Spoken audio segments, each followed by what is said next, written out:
जिस तरह मरियम औरंगजेब साहिबा बता भी रही थी कि इलेक्शन के लिए हम सब तैयार हैं, जब भी इलेक्शन कमीशन अनाउंस करेगा और अगस्त में मुद्दत ख़त्म होने के बाद निगरान सेटअप आएगा, तो ये बज़ाहिर लग रहा है कि बजट के बाद अब नून लीग का एतमाद बढ़ा है और ये दावा कर रही है। साथ ही ब्रिगेडियर साहब, जिस तरह से कहा जा रहा है कि मुश्किल वक्त गुजर गया है, तरक्की और खुशहाली का दौर शुरू हो गया है, मगर शाहिद खाकान अब्बासी का बयान आपके सामने, वो कहते हैं कि ख़जाना खाली है, सूद अदा करने के पैसे नहीं हैं।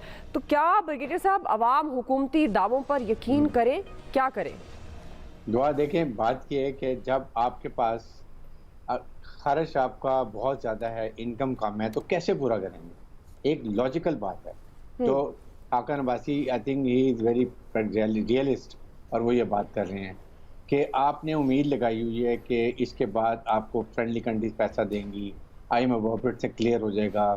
अब हमारे वही बात है कि पैसा आ जाएगा, फिर हम ऐसे एक्सपेंडिचर करेंगे।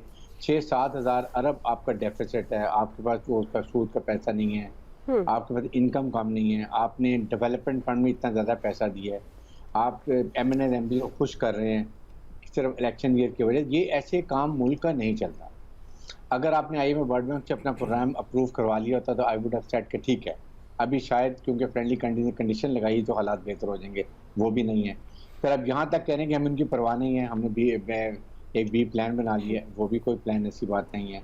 तो कैसे चलेगा सिस्टम? फिर आपने घर में अपने आप को जो इन हाउस ऑर्डर आपने नहीं ठीक किया, put your house in order. आपने कहीं से पैसे की बचत नहीं की। आप कहीं देखें, हमने ये एक्सपेंडिचर कम करके हमने 300-400 अरब रुपए ये बचा लिए, इसको हम इस्तेमाल करेंगे और हम इस तरीके से अपने डेफिशिएंसी को पूरा करेंगे, वो भी नहीं है। FBR में आपका जो पैसा चोरी होता है, आपने उसके लिए भी कुछ नहीं किया। स्टेट कॉर्पोरेशन को 800-900 रुपए देते हैं, आपने कहते हैं चलें ठीक है जी, अब हम 4 एंटरप्राइजेज को हम प्राइवेटाइज करेंगे, उससे हमारा ये पैसा बच जाएगा और हमें इसके साथ इनकम भी शुरू हो जाएगी। I would say yes, then it is okay. No, वो भी हम कहते थे कि वो ठीक है, वो भी नहीं आपने किया। तो हम किस बात पर? इंटर बैंक डॉलर का रेट देखें कितना फर्क है। इससे क्या फॉरेन रिमिटेंस आएगी या लोग हुंडी से वेस्ट करेंगे? एक्सपोर्ट आपकी जा नहीं रही है, इंपोर्ट आपने आर्टिफिशियली रोकी हुई है, जाकर ट्रेड डेफिसिट कम हो जाए, वो भी आपकी बात नहीं बन रही है। फिर मेरे ख्याल में द इशू इज कि आपको कहीं ना कहीं 20 साल में अगर एक फाइनेंस मिनिस्टर मिलता है, at least find a better finance minister. Pakistan में ऐसी बात, और इसलिए हम कहते हैं कि प्रेसिडेंशियल फॉर्म होना चाहिए where you are not restricted to senators, MNAs, MPs, then you can select out of 24 crore of people, उनमें से आप ले लें। तो इसलिए ये चीज़ों को हमें अब देखना है कि पाकिस्तान के लिए क्या बेहतर। देखें, अब वो ज़माने गुजर गए हैं। Now Pakistan is a target because we are nuclear country, we are Islamic country, हमारी जियोस्ट्रेटिकल इक्वेशन बची है, हम इकोनॉमिक तरक्की CPEC से करना चाहते हैं, पीपल आर वरीड। तो हमने देखना है, डिसाइड खुद करना है एज ए मिनाज कौम कि हमने क्या करना चाहते हैं। इसलिए आज ये चीज़ें बिल्कुल ये पॉसिबल नहीं। इकोनॉमिक इंजन, एग्रीकल्चर, कोई उसके लिए कुछ नहीं है कि नए सीड आएंगे, नई रिसर्च होगी। आपके पास इतने ज़्यादा इंस्टीट्यूट हैं, कुछ रिसर्च नहीं है। आप इवन कॉटन का बीज जो है वो भी अब इंपोर्ट करते हैं, यूरिया इंपोर्ट करते हैं। What are we doing from inside Pakistan में? क्या करें? लास्ट हाइड्रो प्रोजेक्ट्स जो पाकिस्तान की लाइफ लाइन की, सिर्फ आप अगर बलोचिस्तान और गिलगित बल्तिस्तान में हाइड्रो प्रोजेक्ट्स लगा लें, जो छोटे छोटे लगा लें डवीन के लिए, 1 लाख मेगाटन बिजली we can generate through hydro projects. क्यों नहीं करते? IPPs किसके हैं आप वो देख लें, ठीक, कोल प्लांट्स किसके हैं। ये तो ये चीजें तो ये करने की जो हम नहीं करते हैं। बिल्कुल आप सही कह रहे हैं आमिर साहब। जिस तरह ब्रिगेडियर साहब कह रहे हैं कि जो काम करने के हैं वो वाकईतन हम नहीं करते हैं। चलिए, बेटर फाइनेंस मिनिस्टर तो दूर की बात है, हम जो हमारे मुल्क में ऐसे ब्रेन्स मौजूद हैं, हम उनसे भी ब्रेन स्टॉर्मिंग नहीं करते हैं अब कि क्या इशू हैं जो एक्चुअल उस फील्ड से मुतल्लिक है फाइनेंस की अगर बात करें। तो आमिर साहब, ये जो शायद खाकान अब्बासी साहब कह रहे हैं, इनकी बात का यकीन करें, या जो प्राइम मिनिस्टर साहब कह रहे हैं कि आगे आने वाले दिन बड़े अच्छे होंगे और आवाम को एक यकीन दिला रहे हैं, और वज़ीर ख़जाना साहब भी कह रहे हैं, तो क्या हकीकत क्या है आमिर साहब? बड़ी मज़े की गुफ्तगू ब्रिगेडियर साहब ने की है और शाहिद खाकान की आपने सुनाई। शाहिद खाकान भी उनमें से एक हैं जो इस तरह इमरान खान 26 नवंबर को अपनी मर्ज़ी का चीफ लाना चाह रहे थे, तो ये भी इमर्जिंग पाकिस्तान बनाना चाह रहे हैं, क्योंकि इनकी मर्ज़ी नवाज शरीफ ने नहीं मानी थी जो नाम इन्होंने दिया था, और अब ये बड़े बेकरार होकर ना घूम फिर रहे हैं शाहिद खाकान अब्बासी साहब। और इनका आखिरी बजट देख लें जो मिफ्ता ने पेश किया था और जो डार ने पेश किया, एग्जैक्टली ये पॉपुलर बजट ही होता है जो मर्जी कहें, जिन्होंने इलेक्शन में जाना है वो फाइट नहीं कर रहे होते। लेकिन ब्रिगेडियर साहब ने जैसे कहा कि जी एग्रीकल्चर में तो जाहिर है कि ज़ीरो रेट कर दिया बीज की इंपोर्ट पे, ताकि पाकिस्तान के अंदर बजाय आप कोई लंबा काम करें, दुनिया ने बहुत रिसर्च किया, आप कहीं से मंगाएं, आप बिल्कुल काश्तकारी भी करते हैं ब्रिगेडियर साहब, तो इनको तो पता है कि इसका फ़ायदा कितना होना है। मुझे नहीं पता कि इनको क्यों नहीं नज़र आया, इनको नज़र ज़रूर आ रहा है। सदारती निज़ाम वो बड़ी ख्वाहिश है पुरानी लोगों की। और जब डॉलर की हालत ये हो, पाकिस्तान को IMF जियो पोलिटिकल सिचुएशन की वजह से दबा रहा है, एक हम चाइना शिफ्ट कर रहे हैं, हम मशरिक की तरफ देख रहे हैं, तो आप इस वक्त निजकारी नहीं कर सकते, आपको कोई खरीदार नहीं मिलेगा और जो मिलेगा वो बहुत कम पैसे देगा। तो ये जाने वाली हुकूमत निजकारी का प्लान अपने बजट में नहीं दे सकती और नहीं देना भी नहीं चाहिए।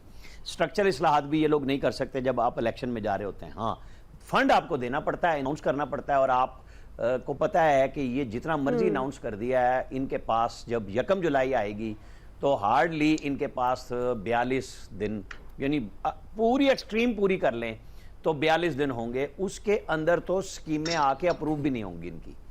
कि जी जो इस वक्त गम खाए जा रहा है ना सारी, जो जैसे सानिया नश्तर कह रही थी फलां, मुझे ये पता लग गया कि सानिया नश्तर ने मिनिमम वेज पे कितने स्टे ऑर्डर अपने दौरे हुकूमत में ख़त्म कराए थे, ताकि वो जो गुर्बत के खात्मे की वज़ीर थी, इन्होंने जो 2000 रुपये की कहानी के अलावा जो पहली हुकूमत पीपल्स पार्टी और मुस्लिम लीग नून की इकट्ठी आई थी 2008 में, जब ये बेनज़ीर इनकम सपोर्ट प्रोग्राम शुरू हुआ था, उसके अंदर इन्हांस किया, इन्होंने भी तकरीबन दुगना कर दिया, 80% बढ़ा दिया उस प्रोग्राम को।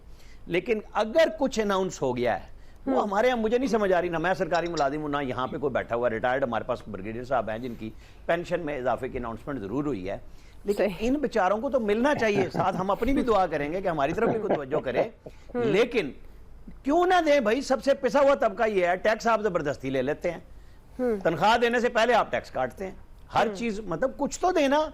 जो कारोबारी आदमी है, क्या आप में से कोई जो कारोबार वाला है वो कहता है कि जी शहर में पूरे कराची में ढूंढेंगे, इस्लामाबाद में 1-2 दुकानें मिलेंगी, लाहौर में भी, वो कहेंगे कि हमारे पास पुराना स्टॉक है तो हम इसको नए रेट पे नहीं दे रहे जब तक नया रेट आ नहीं जाता, वरना पर्चियां चेपी हुई मिलती हैं कि जी ये नया रेट लग गया। यहाँ कोई बंदा जो कारोबारी आदमी है वो फौरी तौर पे रेट बढ़ा के अपना नफा नुकसान पूरा करता है, और कंज्यूमर के तौर पे इन दी एंड हम लोग जाते हैं जो मुलाजिम पेशा लोग होते हैं।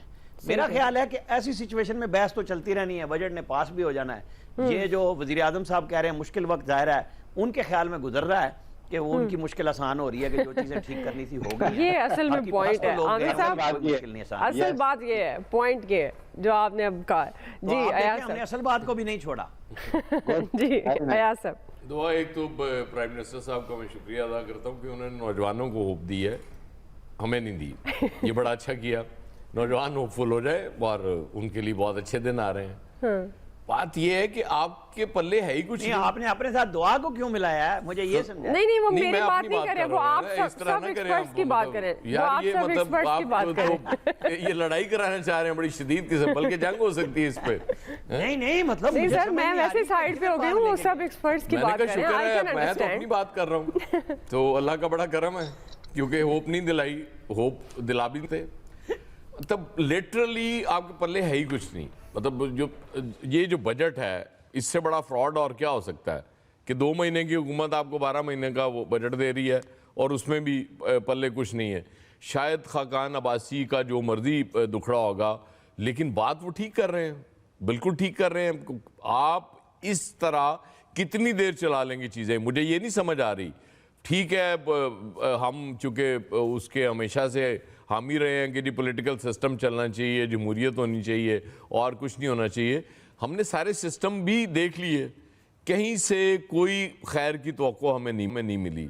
जब हम बात करते हैं इंडस्ट्रियलिस्ट की बात करते हैं, बिजनेसमैन की बात करते हैं, तो ये जो बजट देने वाले हैं ये सारे खुद वही तो काम कर रहे हैं।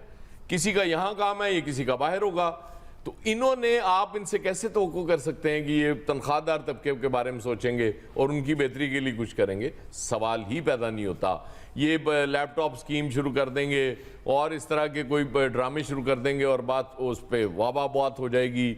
वो उस जर्नलिस्टों के लिए हेल्थ कार्ड आ गया, पूरी कौम के लिए था, वो बेकार था, लेकिन चूंकि जर्नलिस्टों के लिए आ गया तो वो फूल की पत्तियां भी बहुत निछावर हो गई इंफॉर्मेशन मिनिस्टर साहबा पे। तो बात वही है ना कि आप ये बेच ठीक लेते हैं, आपको मैं सच्ची बात बताऊं, ये इतना अच्छा बेच लेते हैं छोटी सी चीज को भी कि आपको लगता है कि बहुत बड़ा काम कर दिया है इन्होंने। कुछ नहीं होने वाला, ये बिल्कुल आपके खजाने में कुछ नहीं है। अल्टीमेटली आपने डिफॉल्ट की तरफ जाना है, आप जा रहे हैं बड़ी तेजी से। मेरा ख्याल है वो जाहिर है ये अपने ऊपर नहीं लेंगे इस वक्त कि जी हम कोई डिफॉल्ट करा लें इस मुल्क को, क्योंकि इन्होंने तो जो दावे किए थे वो भी हम छोड़ देते हैं।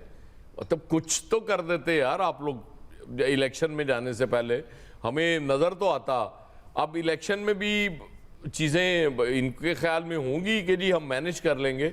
इलेक्शन मैनेज होगा तभी इनमें से लोग जीत सकेंगे, वरना जो इस वक्त हालत है आम आदमी की, जिस लेवल तक उसे पहुंचा दिया गया है, मुझे नहीं लगता कि कोई इन लोगों को वोट देने जा रहा होगा।